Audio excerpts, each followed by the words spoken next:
Shoranur railway സ്റ്റേഷനിൽ ട്രെയിനിൽ നിന്ന് 3.700 കിലോഗ്രാം കഞ്ചാവ് പിടികൂടി.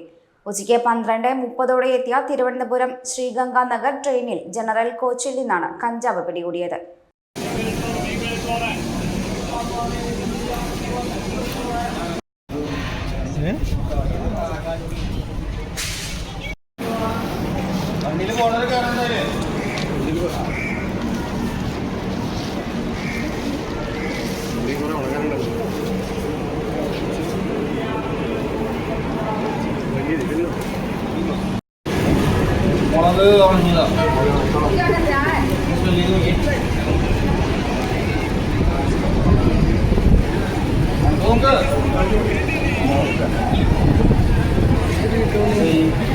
സീറ്റിനടിയിൽ ഒളിപ്പിച്ച നിലയിലായിരുന്നു കഞ്ചാവ്.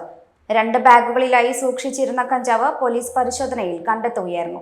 മംഗലാപുരത്ത് തിരുവനന്തപുരത്തേക്ക് പോകുന്ന ഗംഗാനഗർ തീവണ്ടിയിൽ ജനറൽ ബാഗിൽ ജനറൽ കോച്ചിൻ്റെ മുൻഭാഗത്തു നിന്ന് ഏകദേശം 3,700 തൂക്കമുള്ള കഞ്ചാവ് കണ്ടെടുക്കാൻ പറ്റി.